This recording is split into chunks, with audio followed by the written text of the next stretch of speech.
السلام عليكم ورحمة الله وبركاته. انسي القلي والشوي والدخان في 10 دقايق وبس وبدون زيت هنعمل صينية سمك. هتحلفي ما اكلتي زيها، ويا سلام عليها في العزومات، هتشرفك وهتبقى حاجة كده جميلة جدا. عايزة اقولك كل اللي هياكل من السمك ده هيسألك عاملاها ازاي، حاجة كده تحفة، طعمها رهيب. التتبيلة بتاعتها والخضار اللي معاها حاجة كده اللهم بارك روعة. يلا بينا نشوف عملناها ازاي.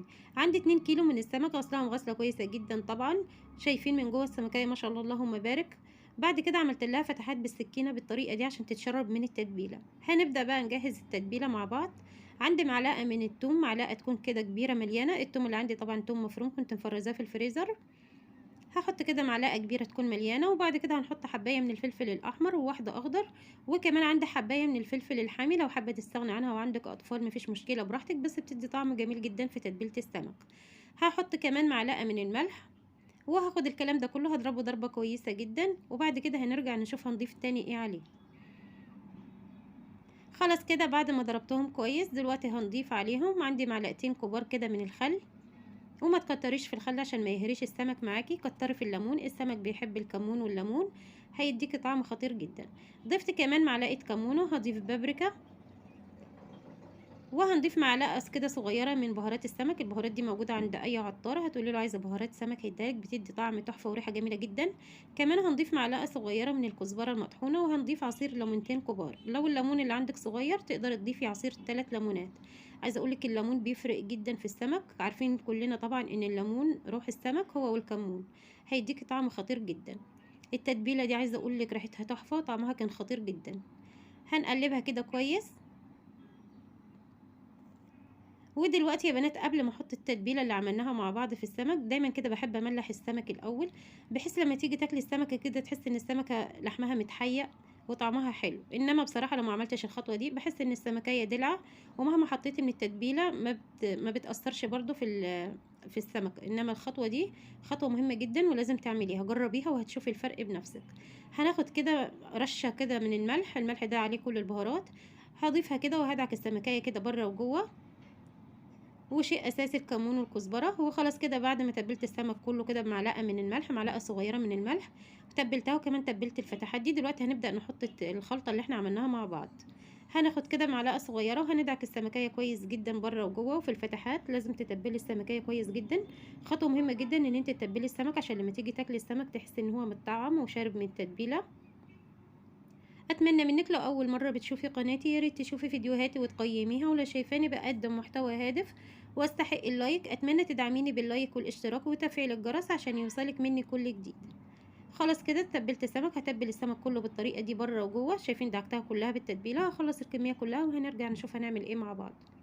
خلاص كده بعد ما تبلت كل كميه السمك اللي عندي، دلوقتي هنركنه من ساعتين لنص ساعة. يعني لو انت مستعجلة نص ساعة حلوة اوي، السمك ما بياخدش وقت كتير في التتبيل، بس انا بصراحة كان عندي وقت فانا سبت حوالي كده ساعتين. دلوقتي هنجهز الخضار اللي هنضيفه مع السمك. عندي جزراية واحدة مبشورة، عندي فلفل احمر، فلفل اخضر، اصفر. كمان عندي كده حباية من الطماطم بس تكون ناشفة ما يكونش فيها مية، قطعتها صغير. وعندي بصلاية كبيرة قطعتها شرايح بالشكل ده. وكمان عندي قرن فلفل حامي، لو حابه تستغنى عنه مفيش مشكله براحتك. شايفين الخضار والالوان مع بعض اللهم بارك، كده حاجه تفتح النفس جميله جدا. شايفين الالوان حاجه كده مريحه للعين وجميله جدا. هنبدا كده ناخد معلقه من التتبيله اللي احنا تبلنا بيها السمك وهنحطها على الخضار. وهنضيف نفس البهارات اللي ضفناها على السمك هنضيفها على التتبيله دي. معلقه ملح، وكمان معلقه من بهارات السمك، ومعلقه كمون وكزبره. هنزود كمان عليها كده ربع كوبايه من الزيت. ده بهارات السمك. الطريقه دي جميله جدا، هي ربع كوبايه الزيت بس اللي استخدمناها. كمان تقدري تقللي تحطي معلقتين بس لو انت حابه، مش حابه تزودي في الزيت. انما لو حبيتي تقلي السمك ده عايزه اقولك هياخد معاكي اكتر من ربع ازازه زيت. الخطوه دي جميله جدا. كمان هنضيف معلقه من الصلصه. يبقى احنا كده ضفنا كل البهارات اللي ضفناها على التتبيله، وزودنا عليها كده ربع كوبايه من الزيت ومعلقتين خل. وكمان معلقه كبيره من الصلصه المعلبه. وكمان هنزود عصير ليمون. وبكده خلاص الخضار بقى عندي جاهز. دلوقتي الخطوة الأساسية والمهمة جدا، مش هقولك قلبي الخضار ده بالمعلقة مش هينفع، بايدك وتدعكي الخضار ده كويس جدا لحد ما ينزل العصاره اللي فيه، وده بيفرق جدا في الطعم. عايزه اقول لك طعم الخضار بالخطوه دي بيبقى رهيب. هفضل ادعك فيه بالطريقه دي لحد كده ما العصاره اللي فيه تنزل والخضار كله يتشرب من التوابل. شايفين الالوانات؟ اللهم بارك، حاجه كده تحفه. ادعكي كده الخضار والبصل وخلاص كده. بعد ما دعكته كويس جدا هركنه نص ساعه كده يتبل مع بعضه، وكل البهارات كده تختلط ببعضها حلو، وكمان السمك يكون يتبل. خلاص كده عدى نص ساعه، جبت الطاجن بتاعي او الصاج اللي هتدخليه الفرن، حطيت فيه معلقه واحده بس من الزيت، وهناخد كده كميه من الخضار مش كله، وهنحطها في قاع الصينيه كده من تحت عشان السمك ما يلزقش في الصينيه من تحت. وزعي الخضار كده كويس جدا، اعملي فرشه كده من تحت للسمك. تقدري تضيفي بطاطس لو انت حابه، بس انا بصراحه اولادي ما بيحبوش البطاطس مع السمك، فما ضفتش، اكتفيت بالخضار بس. انت لو حابه تضيفي بطاطس براحتك مفيش مشكله، هتتبليها برده مع الخضار. وخلاص كده بعد ما وزعت جزء من التتبيله في قاع الصينيه من تحت، دلوقتي هنجيب السمك وهنحشيه. هناخد كده بالمعلقه بس في قلب السمك. عايزه اقولك الخضار ده في قلب السمك بيبقى طعمه رهيب، لو جربتيه عايزه اقولك كده حاجه تحفه، مش هتشبعي منه. بيتحط على الرز او بيتاكل بالعيش، بيبقى طعمه جميل جدا. شايفين ما شاء الله الالوان مع السمك مع الخضار، حاجه كده اللهم بارك روعه، هتشرفك في اي عزومه. الطاجن ده عايزه اقولك رهيب، تقدري تعمليه في اي عزومه، اللهم بارك تحفه. الطاجن اللي معايا شال 4 سمكات بس، وباقي السمك هقليه. ودلوقتي باقي الخلطة هوزعها على السمك بالطريقة دي، بس حاولي ما تغطيش السمك أوي بالخلطة، وزعيها يعني كده على الأطراف بالطريقة دي. أتمنى منك لو لسه مكملة الفيديو معايا لحد دلوقتي ياريت تدعميني باللايك والاشتراك وتفعيل الجرس عشان يوصلك مني كل جديد، وكومنت حلو منك كده يشجعني على الاستمرار. شايفين الطاجن بتاعنا؟ اللهم بارك، حاجة كده روعة تشرفك قدام أي حد. صينية سمك من الآخر، حاجة كده تحفة. دلوقتي هنجيب شرائح من الليمون وهنبدأ كده نرصها بشكل حلو على السمك. شايفين شكل الطاجن؟ اللهم بارك، جميل جدا، ولا ريحته عايزه اقولك كانت قلب الشقه قلب. خلاص كده دلوقتي هدخله على الصاجه الفرن. طبعا انا مشغله الفرن في الوقت ده، سبتها تسخن كويس جدا. هدخله على الصاجه لمده ربع ساعه، وبعد كده هرفعه على الشبكه وهشغل عليه الشوايه. عايزه اقولك ما بتاخدش نص ساعه وبتطلع بالجمال والحلاوه اللي انت هتشوفيها معايا دلوقتي. بس اهم حاجه تحطيها على الصاجه من تحت، لان الخضار ده هينزل كميه من الميه، والسمك كده هيرجع يشربها تاني. وبعد كده هتحطيه تحت الشوايه ياخد لون جميل. وعلى ما الصينيه تستوي وتخرج من الفرن هنكون جهزنا حبه رز صياديه، اللهم بارك، ما كلتش قبل كده. الرز ده طريقته جديده وجميله جدا، ان شاء الله هتنال اعجابكم. اول حاجه كده عندي حله على البوتاجاز نزلت فيها بحوالي ربع كوبايه من الزيت، وعندي بصلايه كبيره قطعتها بالسكينه. كل ما هتكتري البصل في رز الصياديه هيبقى مسكر معاكي وجميل جدا. خلاص كده البصل خد لون ذهبي ودبل. دلوقتي هنبدا كده على جنب نكرمل معلقتين كده من السكر، والخطوه دي عايزه اقول لك تحفه. ما تخافيش، السكر مش هيبان في طعم الرز، انما هيديله طعم ولون، حاجه كده اللهم بارك روعه. هتشوفوا معايا النتيجه في الاخر، اللهم بارك، جميله جدا. السكر طبعا مهديه النار عليه وهسيبه يتكرمل براحته. عايزاه كده ياخد لون غامق. والعين التانية عليها البصلة بحمر فيها، عايزين البصلة تاخد لون احمر بس ما تكونش محروقة. البصل لو اتحرق منك عايزة اقولك هيخلي الرز معاكي ممرر وملهوش اي طعم. بشوف ناس كتير جدا بتقولك خلي البصل يتحرق، انما لا، الخطوة دي غلط.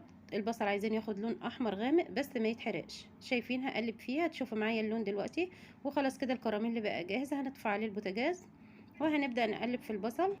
ودلوقتي هننزل بمعلقه صغيره من تتبيله السمك وهنقلب لحد ما نشم ريحه الثوم.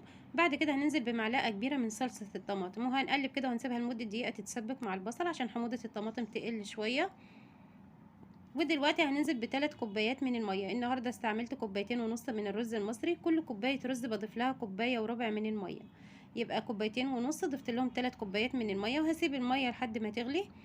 خلاص كده الميه بدأت تغلي، هناخد كده حوالي معلقه من الميه دي او الشوربه وهنضيفها على الكراميل.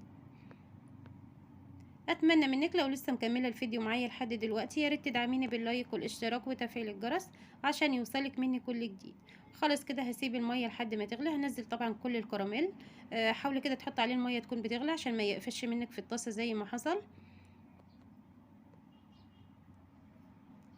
وخلاص كده الميه بدأت تغلي. طبعا هنظبط الملح ده حسب الذوق، كل واحد يظبط الملح حسب ذوقه. شايفين البصل ما شاء الله كميته كبيرة في الرز. دلوقتي هنحط البهارات. عندي ربع معلقة من الكركم، عندي معلقة من بهارات السمك، عندي كمون، عندي كزبرة. كمان هنضيف معلقه ملح زي ما قلت لك، الملح هتظبطيه حسب ذوقك. يبقى البهارات اللي هنضيفها لرز الصياديه: ربع معلقه من الكركم، معلقه صغيره من بهارات السمك بتدي طعم وريحه تحفه للرز الصياديه. كمان هنضيف كده نص معلقه من الكمون وربع معلقه من الكزبره.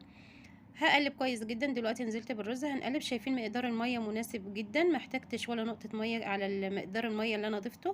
هغطيه وهسيبه لحد ما يبدا كده يتشرب الميه. هنشوفه مع بعض دلوقتي. شايفين بدأ يتشرب الميه دلوقتي. ههدي النار على اهدى حاجه في البوتاجاز وهسيبه لحد ما يستوي. ودي النتيجه، اللهم بارك، حاجه كده تحفه. عايزه اقولك الرز مفلفل جميل جدا، طعم وريحه ولون، اللهم بارك. عجب الكل، كل اللي كل منه عجبه جدا. ان شاء الله انت كمان هتجربيه وهيعجبك. شايفين الرز مفلفل ولونه جميل جدا، وكمان طريقته جديدة وسهلة. ان شاء الله تجربيها وهتعجبك. ودي صينية السمك خلاص خرجت من الفرن. شايفين الجمال والحلاوة، اللهم بارك. كمان الصوص تقيل كده والسمك مستوي، حاجة كده اللهم بارك تحفة. الخضار كان طعمه روعة. السمك شايفين لونه ابيض ومستوي وجميل جدا. عايزه اقول لك الفيديو بتاع النهارده او الاكل بتاع النهارده كان اللهم بارك كله كان جميل جدا، وكان طعمه مسكر، حاجه كده اللهم بارك. ان شاء الله تجربي طريقتي في السمك وهيعجبك جدا. كمان السمك اللي اتبقى قليته، عملت سلطه طحينه، عملت سلطه بلدي، وده كان الغدا بتاعنا النهارده. اتمنى ان شاء الله يكون نال اعجابكم، وتدعموني باللايك والاشتراك وتفعيل الجرس عشان يوصلكم مني كل جديد. واتمنى تقولوا لي رايكم في الاكل ايه في الكومنتات تحت. وبكده الفيديو بتاعنا يكون خلص النهارده، واشوفك في فيديو جديد، ومع السلامه.